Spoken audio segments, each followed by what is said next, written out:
Hey everyone, welcome to Picture This Film Reviews. This is our third episode of the bonus episodes.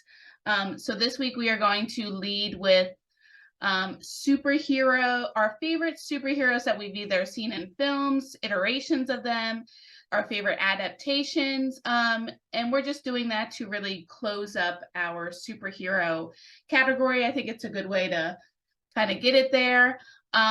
So this is what this bonus episode is going to be about. I don't really remember what else we talk about in this episode or how we even start this. I'm kind of dazed and confused here, but I guess I can start. Should I start this? Okay, Sure. are we cool? Okay, so all right, let's think. I'm trying to think of my favorite. No, I will note that there's so many like superhero stuff, so it's kind of hard to really pinpoint unless you're like a diehard fan of like a certain character and you're like, oh yeah, that's my favorite ever. So it's like hint to this guy. I'm totally Trying to talking. get it in the camera, but it's not working. But There it goes. my favorite superhero or whatever of all time is Nightcrawler from the X-Men universe, whatever. I can't really say that he's my favorite that I've seen on screen because I don't really feel like they've done a good job of really capturing his character. So that's definitely not my favorite, but I just want to give a backstory like, hey, I like this dude. Man, do I really have a favorite that I Talk about really him. like? Talk about why you like him. Why do I like Nightcrawler? He's really cool. I don't Tell know. people who don't know what he does. So he's like this, he's a mutant, but he's this blue mutant, but he can like teleport from different spaces, and also he has like 3 fingers and he has a tail and everything. So like to me he's different. He's so different than what you see as a typical hero, and I think that's why I like him so much, because he kind of strays from, your average. I don't want to offend anybody, so I won't say what I was going to say. Your average superhero, that's flying in a kite, like flying with a cape or throwing some darts or something, if they even do that. Darts, maybe. We throw up a photo of him, but I mean, he's got the iconic blue skin. He's got the tail. Who are his parents? Do you remember? So, like they say, like his mom is oh my Mystique. God, yes, Mystique, and then his dad is like Azazel. So if you've ever seen those two characters, yeah, he's like a perfect mashup of those two characters. Because when he teleports, it's not actually teleporting, right? He's going through other dimensions. Yes, and then getting to that. But the best way to like explain it when you're watching a movie, you're like, yeah, he's teleporting. They're not going to be like, oh yeah, he's doing this and it's all this and blah blah blah. But that is my favorite superhero, but not my favorite that I've seen on screen. And I can't even, if I've seen one on screen, I think this is a little cheesy, and I'm not gonna like, this is not gonna be my favorite of whatever, but for the sake of this video, casting wise, I think Henry Cavill has done a great job as Superman. That is my favorite Superman. Growing up, I loved Superman everything. So seeing Henry Cavill do it, especially coming out from 2006, where it was like a really sucky Superman, and then you bring in Man of Steel, which was fantastic. And I really hope we get to see more of him, because I really enjoyed him as Superman. So that's what I'm going to end my little, but I might pop in if I think about another one that I really like. So whoever wants to take I'll go. the table. That's all right, Matt. That's fine. I know where Matt's going to go with his, and I have a superhero with some similar elements. But he was brought to us in comics by Alan Moore, and if you know where I'm going with this, and in film, we see him as V for Vendetta. I really like the film V for Vendetta. It's one of my favorites, one of my tops. I'm not sure if I put it on my top 10, but it should be pretty darn close if it's not. In that particular case, you have somebody who, was taken by the system and the dystopian type atmosphere. There's a lot of corruption through the ranks of government, media, and he kind of tackles the whole system. Go ahead. I was going to say, it's not really so much as like dystopian. It's more like authoritarian type that it got to, but True. yeah. And then I mean, we have this whole Big Brother type atmosphere. We have, was it the Fingermen that are the people that are prowling the streets, enforcing the so-called laws and curfews, and that's where we're first introduced to the character Evie. Go ahead. No, go ahead. I'm sorry. But anyways, I really do enjoy this character. Pretty bad A in my opinion. Guy's walking around with a whole bunch of knives and stuff. He's got the bulletproof vest, obviously, and it was iconic when it was released. Just seeing everybody run around in these V for Vendetta masks, and it was kind of picked up, I think, later for the hacker group Anonymous. Like we saw them use that a lot and still do from time to time. But just a way of fighting the system, what he represented, and the iconic. And this is back to history, Guy Fawkes Day. But remember the 5th of November, gunpowder treason and plot. I see no reason the gunpowder treason should ever be forgot. It's like one of those things that's just stuck with me through the years. And even though he died, and I know Matt's probably going to talk about this with his character, more so what he symbolizes. Like even though the physical character of my superhero ended up dying at the end of the movie, the idea that he had lived on through other people and really the impact that he made through the folks that he cut off and really the things that he did through the people doing the uprising, putting the mask on themselves. So that's my pick, and glad that you were here for that. So I guess we're now going to kick it over to Mr. Matt Hugh. Well, thank you, everyone. My favorite superhero is Spider-Man. No, I'm just kidding. Of course, it's the Batman, and that is any and all iterations of the Batman. That dating back to the very first time I saw Batman. I couldn't tell you the year. I would know I was about 4 years old. So let's see, without everyone can do this math, but let's see, so about 92-ish. And I went to stay the night at my grandparents' house, and my grandfather took out the VHS tape of the 1989 Batman movie and asked me if I had seen Batman. My parents hadn't left yet. I remember them distinctly still being there. I have this memory in my brain.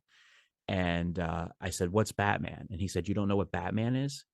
And so he put the tape in, and we watched it together, and I fell in love with it. And I've seen that first Batman movie well over 1,000 times. It's not an exaggeration. I watch it multiple times a year. I just watched it a couple weeks ago. It's something that I love and always will love. So from that going into, as a kid growing up in the 90s, we had the 90s animated series, which is arguably the best version of Batman if you really get into it. It's very dark and adult-like while still appealing to kids at the same time. And it tells many different stories that, the movies haven't been able to tell. And then, I love, the Val Kilmer Batman Forever, and then the George Clooney, I'm not a big fan of that one, but I don't blame George Clooney. I think it's just bad writing and not even bad directing, but I think it's a little bit of directing and writing on that one, and studio interference. And then of course you get into the Christian Bale and the Ben Affleck and the Robert Pattinson, the darker real take versions of it. And like Dan was saying, what the hero stands for, I think Christian Bale hits it on the head in The Dark Knight Rises, when he says anyone can be a hero, even someone who does something as simple as put a coat over a young boy's shoulders and lets him know that the world hasn't come to an end, referring to Commissioner Gordon when Bruce Wayne's parents had been killed, which of course are the events that led him to become Batman. I referenced that. I wrote a book in 2013.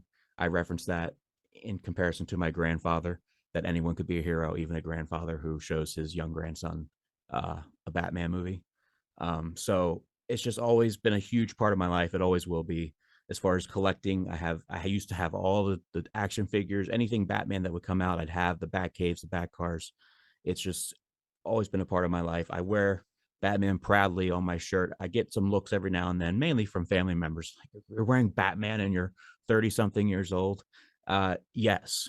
And I always will, even when I'm 50 something years old, even when I'm 70 something years old, if I live to be that long, God willing. So, Batman is where I'm at, as if there were any doubt. And, I think, I have some runners up, Superman and Spider-Man and Iron Man. I'm a fan of all superheroes, but Batman is it for me. Very nice. Yeah, we wouldn't have guessed that, honestly. And I don't know. It's nice because a lot of these things you will carry throughout your life. Like, you have this one thing that signifies, that started all of this. I don't know. It's nice. Because like Superman too, like thinking about when I was younger, yeah, I liked him because it was introduced to me by a family member. And then it's like, it grows to be this kind of thing that, kind of takes over. So that's nice. Yeah, and then it bleeds over in reality. In our case, naming our daughter Evie after Evelyn in the movie V for Vendetta. So, Yeah. I mean, we're kind of crazy here. I mean, but that's the thing about it, though, is that it's nice that you have something that you can. I don't know. My inspiration, which we'll talk about here in a couple weeks anyway, Kevin Smith, he named his daughter Harley Quinn off of Batman. And, I don't know that I'll ever be blessed. Hopefully I am, but I don't know if I'll ever be blessed to have a child, a boy. But I want to name my first son Keaton. Keaton as a first name is my dream name for a future child that I may have. So, it sticks with us throughout our whole lives, whether we realize it or not. Yeah. All right. So I have to about my pick. So I'm like sitting here thinking, oh yeah, well, duh. And if you watch this video and then you look back to it, I have this moment of clarification where I'm like, I'm so dumb. But yeah. And I don't even know how I didn't even think of this when I'm talking about Nightcrawler. Anyway, one of my favorite, I feel so stupid for not thinking about this. One of my favorite superheroes, and one that we've seen a lot of lately, is Doctor Strange. And I can't believe I didn't even think of that. I love wizard stuff. I love magic stuff. So, Doctor Strange, and he's got this whole persona that's like kind of like Tony Stark, but I don't know, in my opinion, better. He dresses better, Anyway, I love the whole Doctor Strange character. I don't know the whole comic book storylines, all this, but from what I've seen in the movies, he's been my favorite character in any of them. But yeah, so I'm gonna like tweak mine a little bit and say Doctor Strange is like my favorite that I've seen on screen. But yeah, I wanted to throw that out there in case there's any Doctor Strange fans. What up? Anyway, so I don't know, that kind of wraps up this bonus week episode. I don't know if we've said this in these episodes or not, but we're going to try to cover news about twice a month maybe, and then mix it up every now and then. So that's why you're getting these episodes that may seem like completely off the wall or random, but we wanted to kind of mix it up and give you guys something different. And then also for us for it to not be so monotonous and just say, oh, this person RIP has passed away or whatever. But yeah, I just want to throw that out there. So in case you're like seeing this kind of stuff and you're like, what are they even doing? I mean, we don't know half the time, but we just want to give you a general idea. Can I spoil something for next week? Sure. And I don't know how you guys feel about it. I guess I probably should have asked beforehand, but next week I have some things in motion that will be our Monday episode. We'll be playing a game. Oh yeah, I like games. Yeah. Unless they're like the creepy kind of games. I don't not the jigsaw serial killer games, but it is almost Halloween. But no, we'll be playing a movie game. Yeah, I'm down for it. So, and we may or may not, I don't know, still working out the kinks, but we may or may not even have a special guest. So, oh my gosh. Stay tuned next Monday to find out. Yeah, I'm looking forward to it, actually. anyway, that wraps up our bonus episode. You are going to see us later on in the week around Thursday time, and we will be discussing our the end of our superhero picks. So last week I had picked The Crow, and then if you want to, just tap on that video, or it won't be out yet Monday. You'll have to wait till Thursday. But anyway, if you're seeing this later on, tap onto that video and you'll see us in the same clothes. Promise, it'll be on a different day though. But I think that's going to wrap up our bonus episode for Picture This Film Reviews. Yeah. And we didn't even introduce ourselves. So I am Cayla, but I'm about to be signing out. I was Dan that whole time. I've been Matt this whole time. The entire time. But yeah, it's going to be a little kooky when I host these things because I get jittery and stuff and I get all these. Well, I think it stands like every episode. If you guys had a different superhero that you saw in film that you'd like to talk about, talk up. Maybe it's not your favorite comic book character, but maybe you saw them in a movie and they were represented very well and you just fell in love with them. Let us know because we'd like to picture how you picture your favorite character and picture this. Picture your favorite character. Do this. Okay, very good. That was a good tongue twister there. But I guess we are signing off now. Until next time, film reviewers. Love one another.